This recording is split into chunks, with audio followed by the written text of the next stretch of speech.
Vamos falar um pouquinho do Evangelho segundo o Espiritismo para a gente não perder o costume, não é mesmo? Eu tenho a impressão que quando a gente se afasta do Evangelho, a gente se afasta de muita coisa boa, não é mesmo? Porque o Evangelho dá para a gente uma sustentação, um apoio, uma ajuda tão grande, tão forte, que a gente não saberia como viver sem essa ajuda. No fundo é isso que acontece. Vamos falar do capítulo 24, itens 13 e 16, coragem da fé. E aqui Jesus está mostrando para a gente que nós precisamos reconhecer a nossa fé diante de qualquer circunstância, diante de qualquer situação. Então, aquele que me confessar e me reconhecer diante dos homens, eu também o reconhecerei e confessarei diante do meu Pai que está nos céus. E aquele que me renegar diante dos homens, eu também o renegarei diante de meu Pai que está nos céus. Se alguém se envergonhar de mim e de minhas palavras, o Filho do Homem também dele se envergonhará quando vier na sua glória e na glória do seu Pai e dos santos anjos. Muito bem, é um convite a nós nos fortalecermos quanto relação àquilo que nós estamos trabalhando, militando, aquilo que nós estamos realizando. Porque na maioria das vezes a gente leva de qualquer forma e muitas vezes não tem nem coragem de dizer aquilo que nós estamos fazendo, não é mesmo? Então a ideia básica é que a gente procure, com todas as nossas forças, termos as nossas convicções e sabermos colocar as nossas convicções, claro que com respeito, com urbanidade, com tudo aquilo que for cristão, para as pessoas. Não vamos sair gritando aos sete lados, todos os lados, por todas as direções, que nós somos espíritas, que nós somos kardecistas, que nós somos cristãos, que nós somos essa ou aquela religião. Obviamente não é isso que Jesus espera da gente. Espera da gente aquela firmeza de postura na hora de se formos questionados ou se estivermos diante de alguma circunstância pela qual a gente tenha que dizer exatamente aquilo que nós pensamos. Então, é assim, a coragem das opiniões próprias sempre foi tida em grande estima entre os homens, porque há um mérito muito grande e mesmo diante dos perigos afrontar as perseguições, as contradições, até os simples sarcasmos, porque muitas vezes acontece mesmo, nós estamos junto com algumas pessoas e surge às vezes algum assunto no qual a gente dá alguma sugestão, alguma opinião e as pessoas dão aquela risadinha amarela, não é? Fazem daquela forma para provocar-nos, né? Ou para se sentir em condições maiores diante das outras pessoas. Então a gente precisa ter essa força de convicção para a gente realmente ter a nossa firmeza de postura, porque proclamar abertamente as ideias não é uma coisa para todo mundo, né? Que a maioria das pessoas andam escondidas, né? Põe um véu à frente. Nas escolas antigamente, a maioria delas religiosas, católicas, vamos dizer assim, você não podia colocar a sua real religião. E algumas pessoas fizeram isso, e é isso que Jesus mostra mesmo, que nós vamos avançando conforme as nossas convicções também vão avançando. E aí as pessoas colocavam lá espírita, às vezes até eram perseguidas lá pelos dirigentes dessas casas escolares, dirigidas por pessoas de outra religião. E hoje, por exemplo, a gente vai seguindo em frente com o nosso entendimento, com a nossa fé. Vamos voltar um pouquinho para trás e lembrar o Chico, por exemplo, quando ele teve aquela possibilidade de ir no Pinga Fogo na televisão.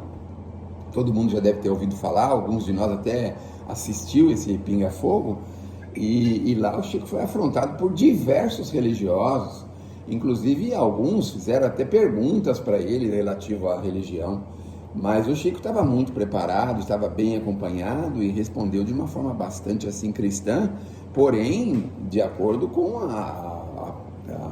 a religião que professava, de acordo com o espiritismo, obviamente, né? Nós não vimos o Chico fugir em nenhuma questão, não vimos o Chico se escapar de qualquer coisa que lá aconteceu. Nós vimos o Chico enfrentando todas aquelas perguntas, aquelas coisas constrangedoras, como um verdadeiro cristão, como um verdadeiro espírita, não é mesmo? Bom, há sempre fraqueza em recuar diante das consequências que pode acarretar a sua opinião. Então, em todos os sentidos, não é? Quando a gente consegue alcançar que as nossas posturas e a nossa opinião podem nos trazer prejuízo, na maioria das vezes a gente recua. E é isso que o Kardec está colocando aqui, que nós precisamos ter bastante cuidado para que isso não aconteça.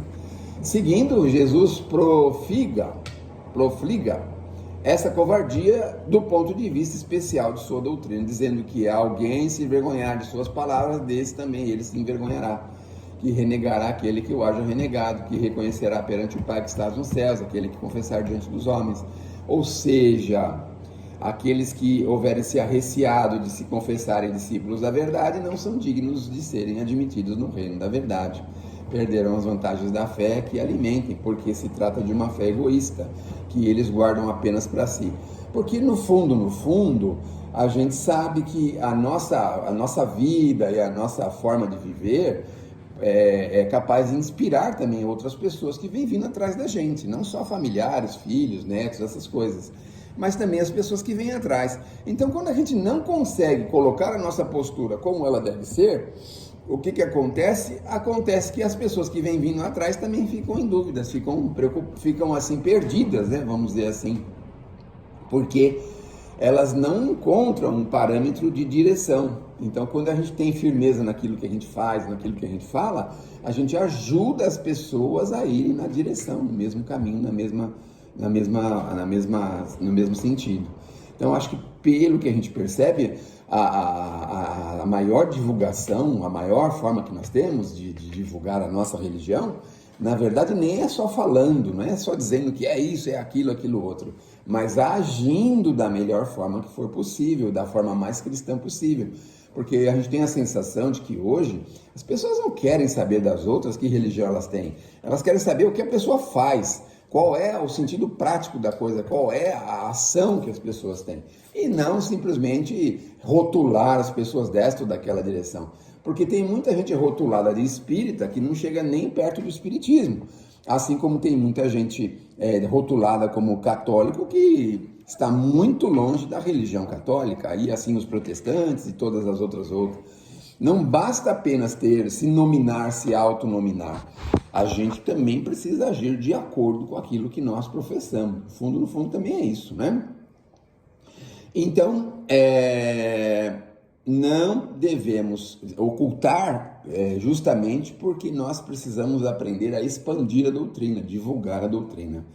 Assim será com os adeptos do espiritismo, pois que a doutrina que professam, mais não é do que o desenvolvimento e aplicação do evangelho. Também a eles se dirigem as palavras do Cristo. Eles semeiam na terra, que colherão na vida espiritual. Colherão lá os frutos de sua coragem ou da sua fraqueza. Então nós estamos aqui justamente para sermos uma espécie de farol, de rumo para as demais pessoas. Vejam, a doutrina espírita tem um número, 1%, 2% dos adeptos religiosos são espíritas, é um percentual muitíssimo insignificante. Mas o Chico, por exemplo, o seu potencial de divulgação, de trabalho, de exemplo, foi o que puxou a maior parte de nós que estamos na casa espírita, na doutrina espírita. Então, fazer como ele fez, talvez não seja muito possível para nós, que somos meros mortais, mas sermos exemplo, sermos pessoas que possam ajudar as outras a se encaminharem. Essa é a melhor divulgação e a melhor forma de dizer o que você professa, não é? Porque só falar que é isso ou aquilo não satisfaz. O que precisa é a gente agir como tal, não é mesmo? Porque o Cristo o que o Cristo mais fez? Ele mais agiu, colocou mais em prática todos os seus ensinamentos do que simplesmente falar sobre eles, do que simplesmente debater e discutir sobre eles. Então, a prática do amor, a prática do bem, da caridade, a caridade irrestrita, a caridade ampla, o Cristo exemplificou a mãos cheias. Então você vê, todos os episódios do Cristo têm um ensinamento, mas um ensinamento vivido. Tanto é que ele viveu o sacrifício, que foi a cruz, obviamente. Se o Cristo não tivesse vivido a cruz, certamente o cristianismo não seria o cristianismo que é hoje. Então, que a gente possa ter coragem, não é? Porque em momento algum o Cristo deu o pé para trás ou voltou para trás. Mas a gente possa ter coragem para seguir adiante. E seguir adiante mesmo com sacrifício, com renúncia e mesmo com prejuízo, vamos dizer assim, não é? Porque às vezes o custo da nossa fé é um prejuízo que pode vir para nós em virtude de um ou outro interesse material.